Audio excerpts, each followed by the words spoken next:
Greetings and welcome to yet another episode of the World We Share podcast. We're always honored to have each of you join us for these conversations as we seek to make an impact in our communities, see sustainable change, transform conflict, build bridges across divides, and experience a just and thriving societies, not only for our generation, but generations to come.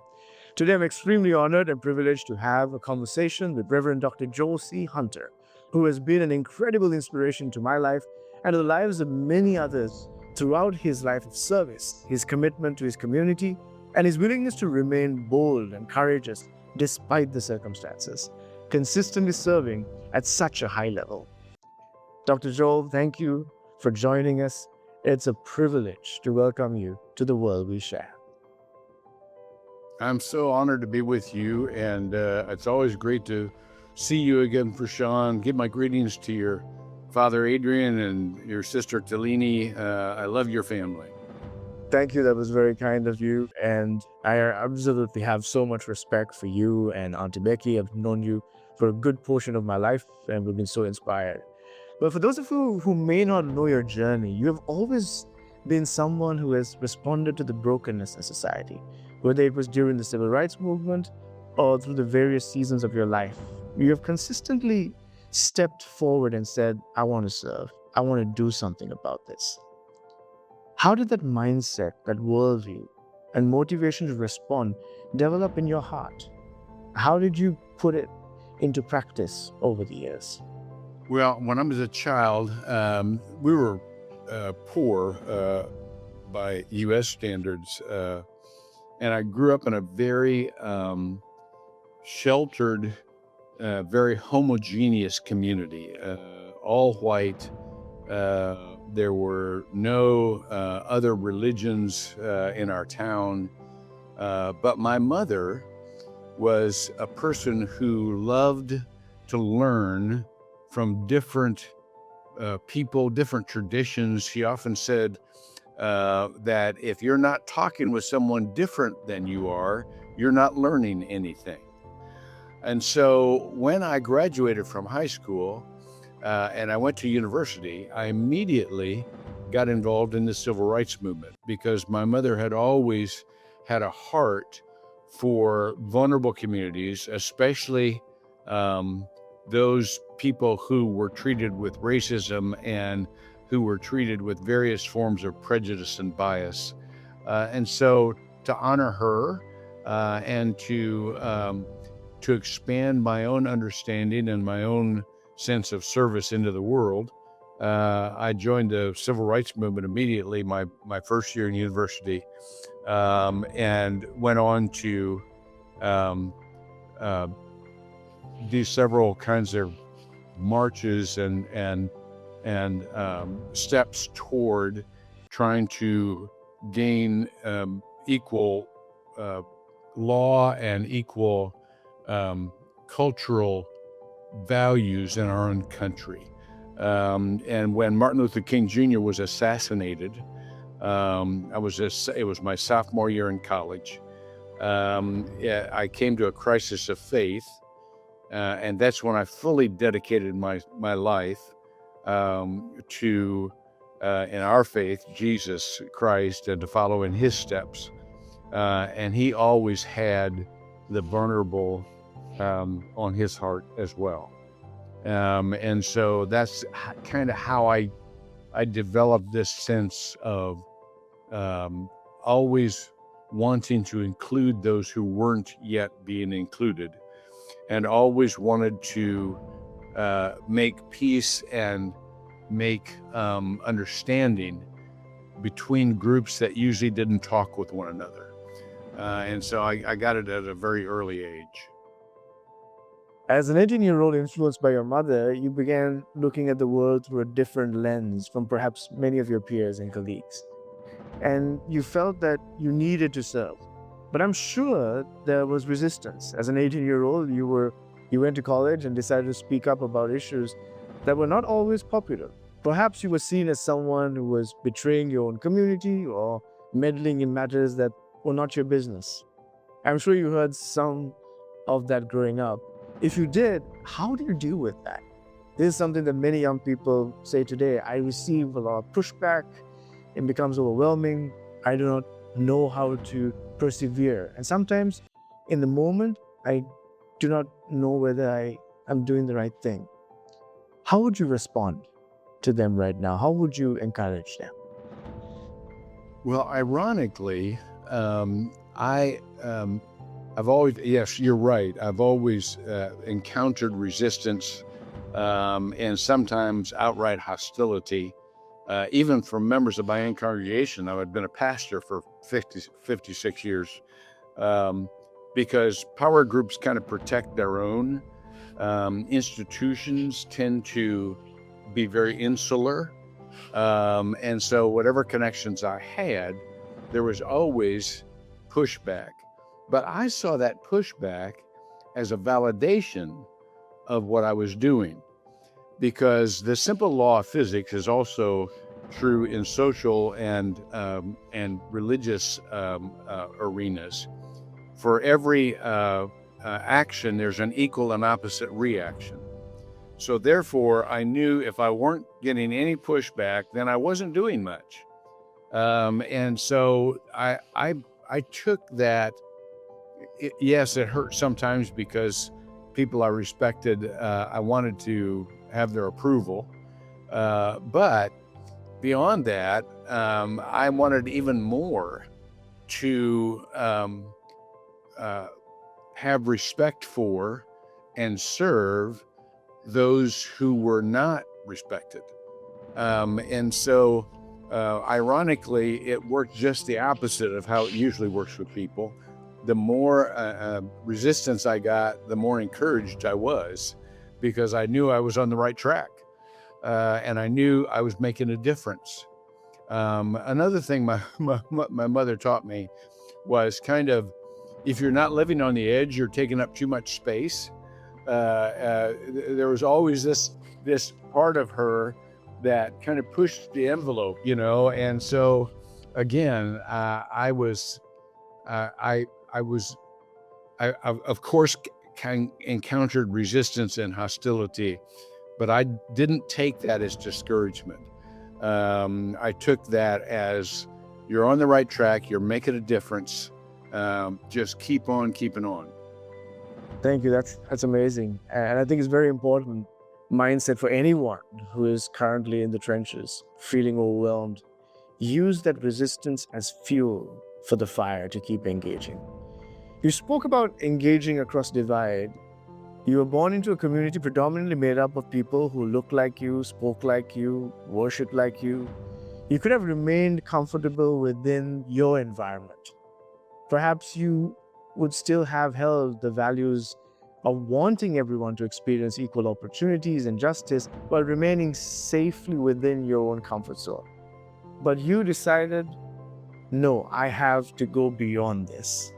Why did you make that decision? Obviously, you mentioned your mother encouraged you, but when you've been engaging with people outside your community, what positive experience made you want to continue to go back even in the midst of difficulties? Is experiencing diversity really as beautiful and as romantic as we sometimes make it sound? What was it actually like? And what kept you going, once again, despite the challenging times? Well, it wasn't so much an ideal, although again, part of my faith is that God loves the whole world. And so I wanted to love as big as God, but I've got to be honest with you. I'm intensely curious about people. I love to hear about their stories. I love to hear how they think and what their traditions are and what their culture says. And so I don't know if I was so noble as I was nosy. I just wanted to know about people. And what kept me going was just a fascination with other people's stories and an appreciation for what they had been through. And so that's that kind of, no, it wasn't always rosy. And this whole we call it in the West kumbaya. Kumbaya. Let's all just sing a song together. That doesn't happen. Anytime you go outside your own group, anytime you transgress a boundary, you're going to see conflict, or you're going to make conflict. But conflict is a part of building relationships. We should never think of relationships as always easy. We should think of relationships as real and as fulfilling, and they're fulfilling because you didn't settle for comfort. They're fulfilling because you went through things together, and you fought in order to gain the understanding that both of you now have, because you hung in there when times got tough. And so that's kind of been my experience. Thank you for that. That was an amazing insight. And I'm going to hold on to some of what you just said there.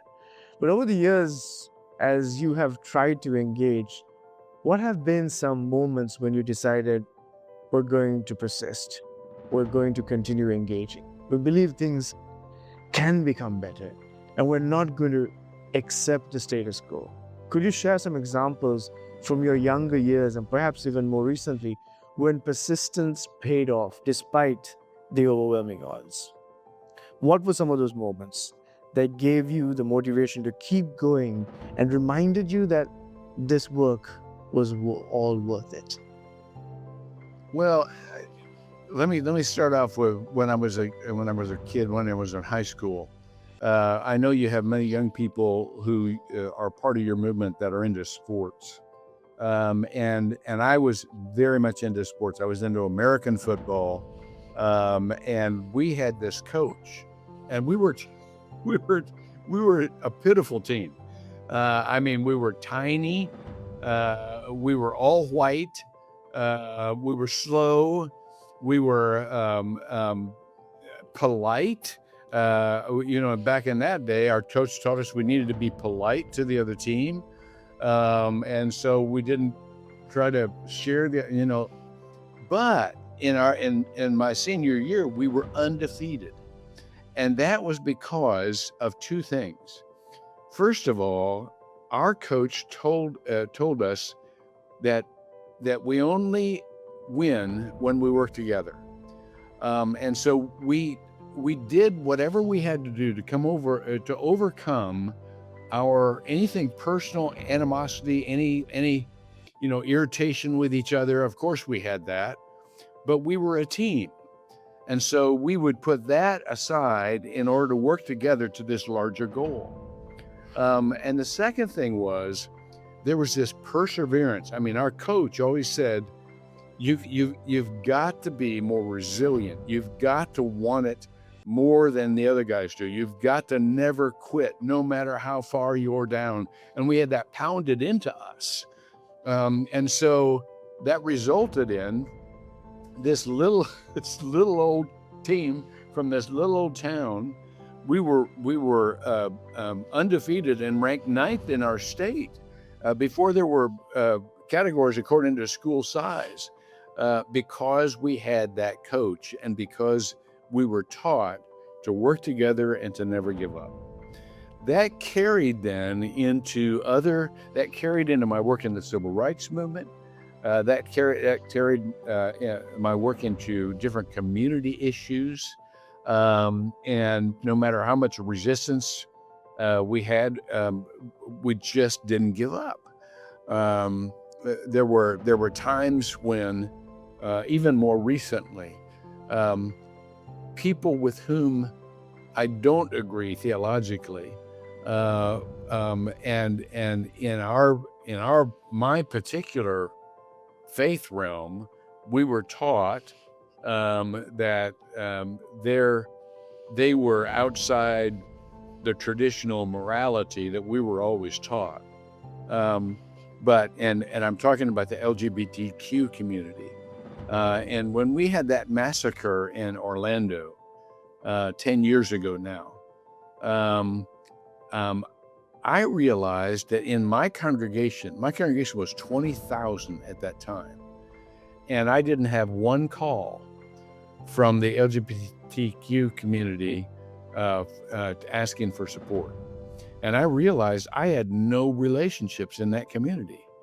And there became a great grievance in my heart because I was supposedly serving the whole community, but there was a whole part of our community I didn't even know.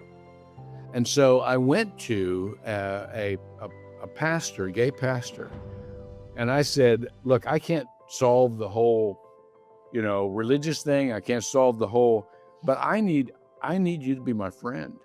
I want you to just open up your heart and let me pray with you and walk alongside of you.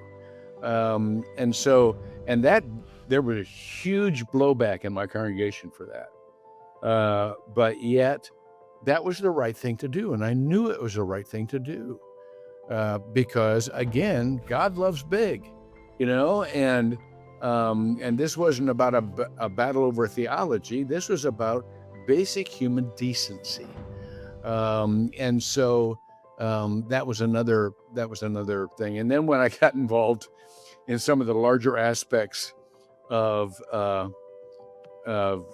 relating to certain people in high office, especially when it came to my relationship with the president, and people of the other party just thought I had lost my mind.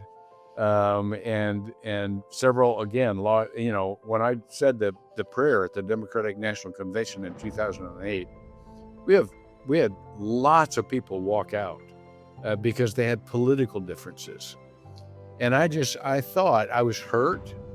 And I thought we were better friends than that. I thought, these were people I had married. I had baptized their children. But I thought, well, that's my fault, because if I'm their pastor and I didn't teach them that a relationship was more important than a political difference, then I needed to up my own game. I need to be better pastor. And so those were just kind of some stories of ways that I have felt resistance, but I kept on going because it was the right thing to do. One thing that always inspired me about your life is that when people experience so much resistance and do not receive the kind of support they expected from their wider community, they often become bitter. They may say, I'm done, these people are no good, I want nothing more to do with them. They can also become jaded about society in general and become less positive and less optimistic about change. But whenever I speak with you, I do not feel that you have missed a beat. You're not living in the past or holding on to the hurts in the past. You're looking at today and asking what needs to be done now. How have you maintained that attitude? This is a skill many of our generation do not have, the ability to keep going. We would rather cancel someone and walk away. We may walk out of the room, and sometimes we may even try to hurt people on the way out if they do not truly understand us. How have you remained positive, polite, kind, and willing to engage despite the difficulties? Well, first of all, thank you for asking that question, Prashan. And I think that is the chief challenge to all people who want to serve others. Serving is messy. And somebody once told me a long time ago, there's an analogy in our faith about being a shepherd of sheep. And somebody told me a long time ago, sheep don't applaud. They just keep getting lost. and so I don't have high expectations for people. I have told my congregation, there is no way that you can ever disappoint me, because I expect the worst. I hope for the best, and anytime you're coming through and giving the best, that's a wonderful thing. But I never looked at my life or anybody else's life. Again, in our faith, people are sinners. They tend to wander off. They tend to backbite. They tend to put themselves before everybody else. That's just the nature of the people we deal with.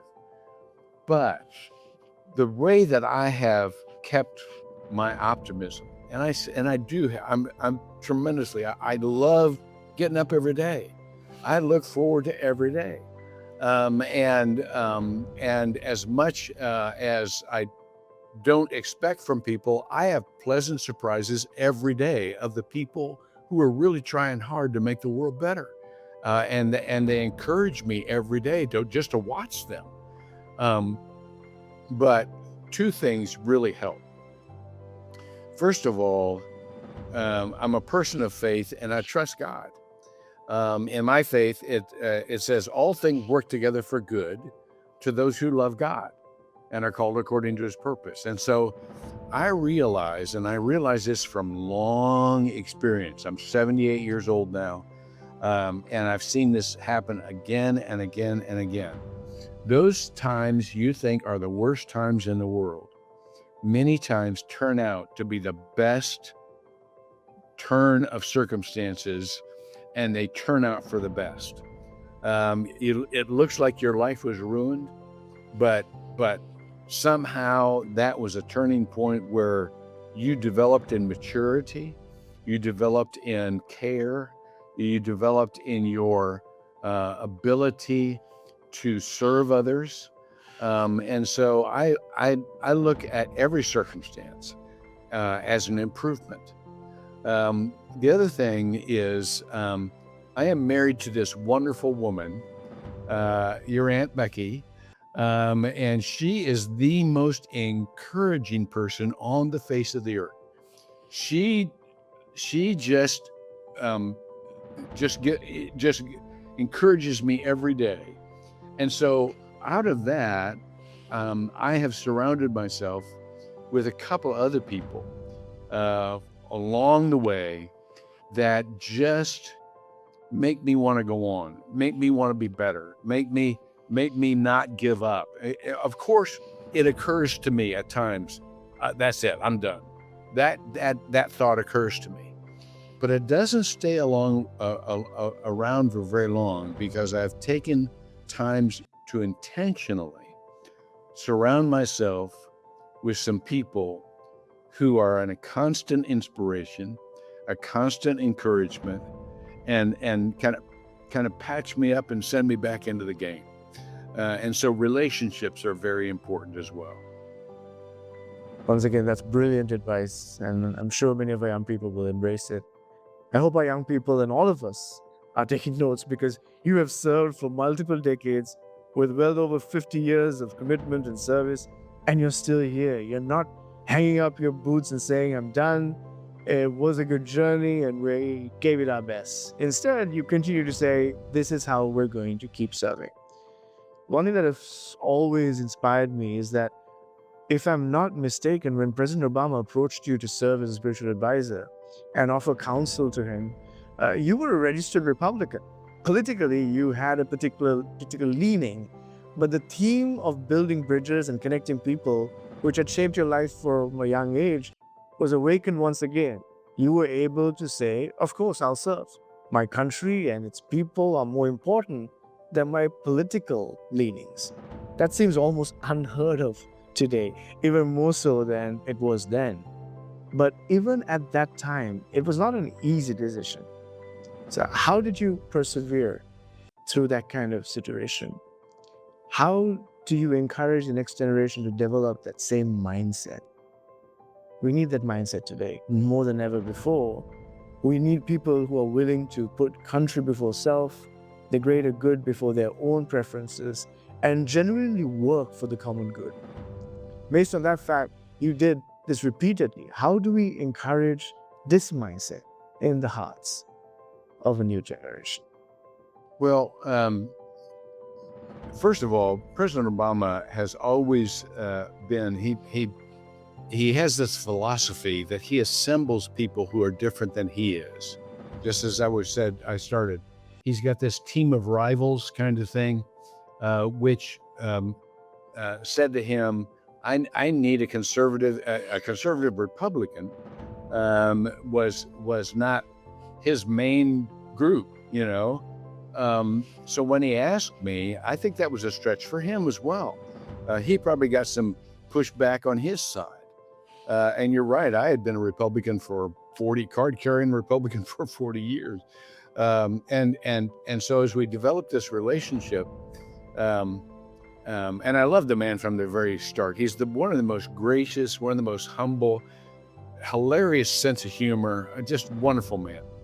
But as we developed this relationship, he asked me to say the prayer at the Democratic National Convention, and a very well-known conservative Christian leader, Republican, just their head exploded, and they said, "Don't do that, at least until you've talked with Billy Graham." And so, and of course, Billy had been talked to more presidents than anybody in history in our country. And so I called Billy Graham, and by this time, Billy Graham's very old. He's very frail. And so I explained to him, I said, "Billy, I've been asked to say the prayer at the Democratic National Convention. I know that there's going to be so much pushback. I'm going to lose people out of my congregation. I'm getting all kinds of advice from other Republicans and conservative Christians not to do this. What do you think I ought to do?" And there's this long pause on the other side. And this is quintessential Billy Graham. Billy said, "You're a pastor, aren't you?" And I said, "Yeah." He said, "When somebody asks a pastor to pray, you pray." It was just that simple. And it was just that target right on. And so the point isn't how much blowback you're going to get or what the consequences are going to be. The point is can you serve in ways that God is inviting you into in stages that are going to get blowback? I mean, that's what Jesus did, for crying out loud. He was always being accused of hanging around with the wrong crowd. And so the fact that there has been, again, personal resistance and anger and sometimes attacks because I was going outside my group, that was just, the price to be paid. Here's somebody asked me. They were asked to be on Trump's team, and they said, "Should I do this?" And I said, "Here's your choice. You can either have a little influence or no influence. That's up to you." And so it was just my opportunity. Of course, I had served on President Bush's prayer team before him. Before I was on Obama's, had a relationship with him. And so it isn't, what side is asking you. It is this something that you can do in your capacity that will be helpful and hopefully even healing in a divided nation? This leads me to something we have discussed on this show and in many of our trainings with young people. We're experiencing toxic nationalism in many of our countries. Toxic nationalism cripples our ability to build bridges. It prevents us from saying yes to anyone who does not look like us, speak like us, or believe like us. I believe you have a lot to say about this. Why is toxic nationalism dangerous? How do we protect our hearts from being drawn to it? What would you say to someone who argues, you have chosen your side, you have to stay within your line, this is what you must do? I'm not being toxic nationalist, I'm simply loving my country, my people, my community. That's all I'm doing. People will simplify what's happening without realizing that some of their words are fueling hatred and animosity in the hearts of their own people towards another community. We may believe that we are mature enough to prevent ourselves from hating or negative stereotyping another group, but the words we say may not land the same way in the hearts of someone else within our own community. This is what we're seeing in many parts of our countries and our world. How do we engage in a context where there's such a strong movement towards toxic nationalism, an us against them mentality, and the idea that either you are with us or against us? Bridge building and peace building are sometimes dismissed as naive kumbaya ideas. People tell you, no, you had better know your side. How do we overcome that? I know that's a longer question, but eager to hear your insight. Well, first of all, you've got to realize just logically that the more divisive you are, the less solutions you will be able to build. You immediately cut off the very people who you need in order to help you improve the circumstances of your community and of your country. Secondly, you've got to realize that being very clear on what you believe does not equal being angry at everybody else who doesn't believe what you believe. There's a difference there. Some people believe that in order to treat others with respect, you have to water down what you believe. I think just the opposite. I think what you believe, if you believe it clearly and you're more convinced of it, that gives you the basis for treating other people with respect, because they're not a threat to you. They are simply people who not only maybe believe differently than you do, but may have something to offer in the way of a greater understanding so that you'll be more effective in what you're trying to accomplish. So toxic nationalism is a very isolating and a very weakening position that will only weigh us down. I think previously in this conversation, it was kind of there, maybe hinted, how do you forgive people when they're against you and all that kind of stuff? And the simple answer is, I don't want to carry that around. I don't want my life to be determined by the anger that comes with being mad at people who believe differently than I do, or are working for something differently than I am. That doesn't make me more effective. That just makes me more discouraged. And so you've got to think in practical terms. I'm not going to carry this around personally. I'm not going to be mad at people just because they sin differently than I do. I'm not going to be mad at people just because they believe differently than I do. What I will do is I will grow a base that is broader than I have now, because I have reached outside my own group to other people. That's the only way you can grow. You can't grow just by focusing on your own group. You don't grow in size. You don't grow in effectiveness.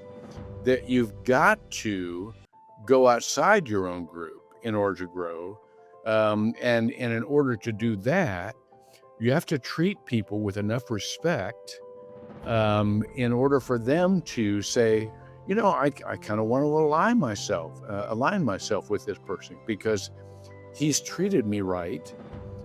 Even though he doesn't agree with me, and I know he doesn't, maybe we can build something together because he has treated me with respect and friendship. And so bottom line, it's just a much more healthy way to live personally, and a much more effective way to impact your community and your country. Sometimes people feel that they gain more momentum when they become tribalistic. They gather their own group around them, and because they have people supporting them, it may appear that there is greater momentum on their side. But when it comes to influence and long-term change, the influence has actually declined, and they have failed to create anything sustainably different. Yeah, absolutely right. If you're just trying to see how many likes you can get, if you're just trying to have affirmation from people who are like you, and think like you haven't made a difference in the world. You just made yourself feel better. This is so important for our generation and for younger generations to understand. The tendency today is that if someone does not toe the line we want them to toe, we cancel them. We shut the door on them, we shame them, we try to make sure that the world knows that they are not to be trusted. Sometimes we even try to destroy them simply because they don't align with us. Then at the end of the day, we have to ask, what did we accomplish? How did that help you? How did it help the community? More often than not, it made you worse and your community become worse off as well. So thank you for sharing that journey. But I really wanted to talk to you about what you are doing right now. You said that you're 78 years old. From the civil rights movement until today, you have been involved in so many different challenges and areas of service. You experience hurts and difficulties, but you're still saying we must continue to serve. Tell us about the pledge. Tell us about what's happening in Orlando. Well, I took a look at my life. You know, you do that when you're older and you say, okay, I've only got so many years left. How do I want to spend those years? What will make the biggest impact and be the most good for the most people?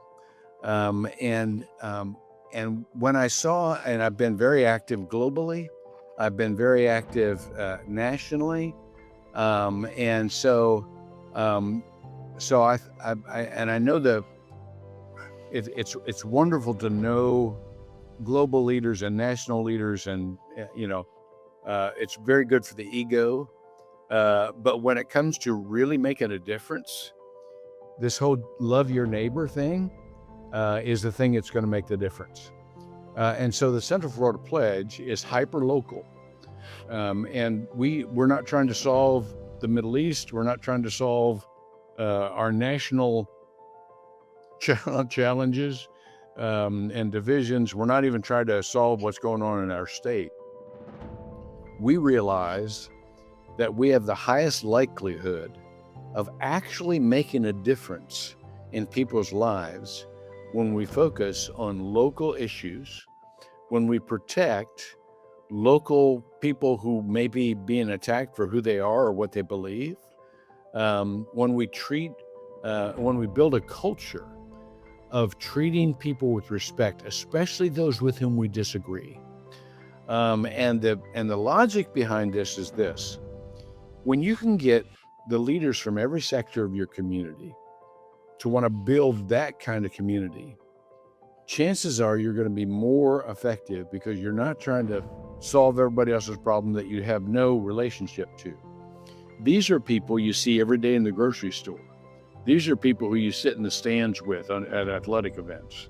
And these are people who you have the best relationships with that will last the longest. And so change is much more sustainable.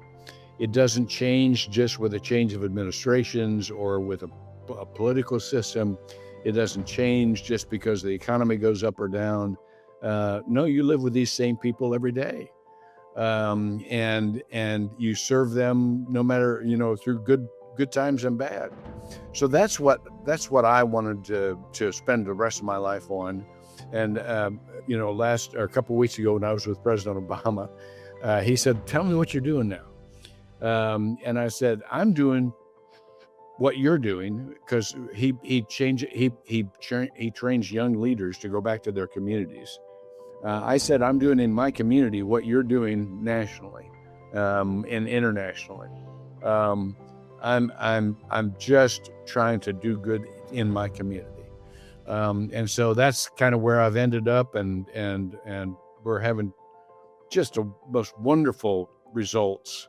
And we're only 3 years into it, but we believe that as we go decade after decade, this will be a community in which everybody wants to live or visit.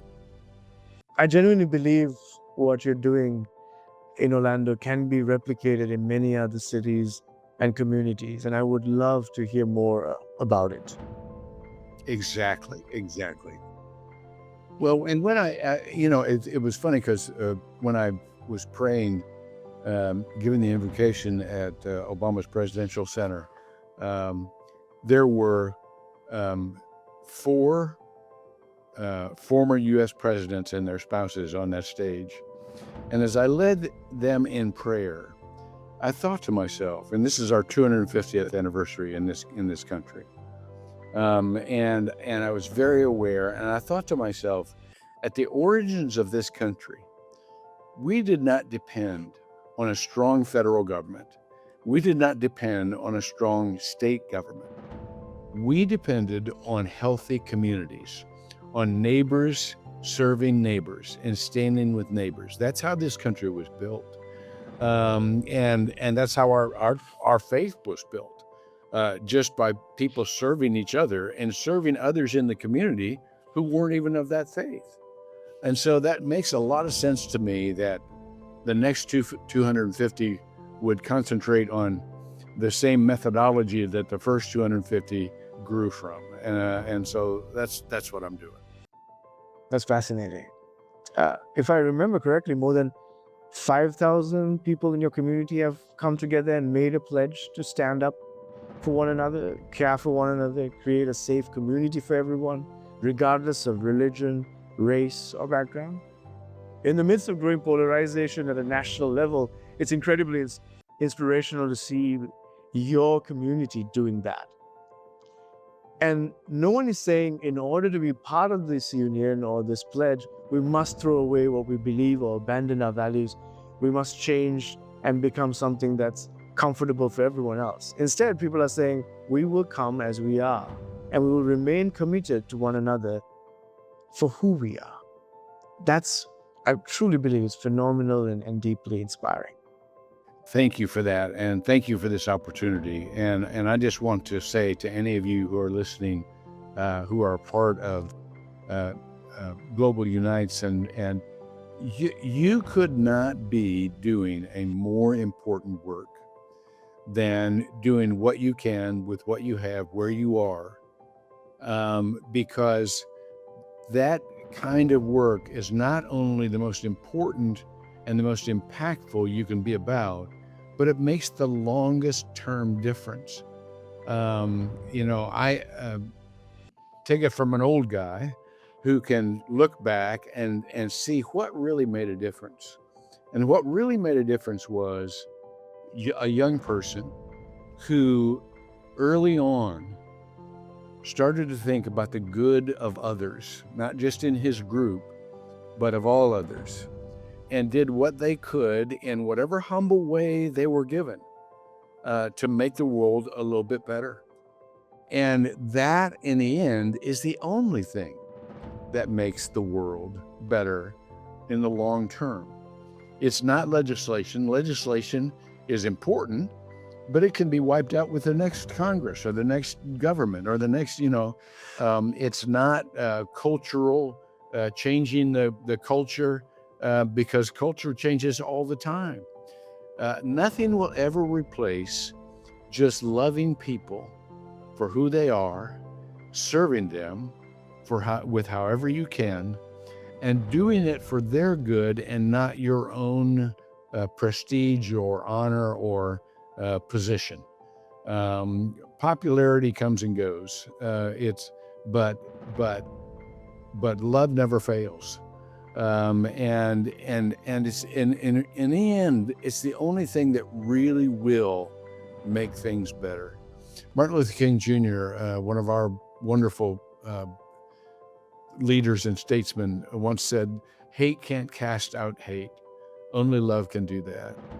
Well, being against things doesn't eventually make things better. Being for things and building things up and building relationships, especially those outside your own group, will change the world in the most important ways in the long run. Even when you can't see it at the time, it accumulates over the decades to when you get my age, you'll think, I've had a pretty good run. And that's a really good way of finishing your life. That was a perfect way to conclude our conversation. Thank you, Dr. Joel Hunter, for your time. Thank you for your service. Thank you for continuing to inspire a generation, indeed, many generations, not only in your country, but around the world. We look forward to the journey ahead. I'm also excited to announce that Dr. Joel Hunter serves on the Advisory Council for USA Unites. Through USA Unites, we're seeking to bring young leaders together from across political and racial divides so that they can build relationships with one another and create something that they and their children can be proud of. Glad to be with you, Prashan. But glad to be with you, and I honor your leadership and I admire it so much. So thanks for having me on. Thank you, Dr. Hunter. Thank you for joining us. We look forward, once again, to the journey ahead.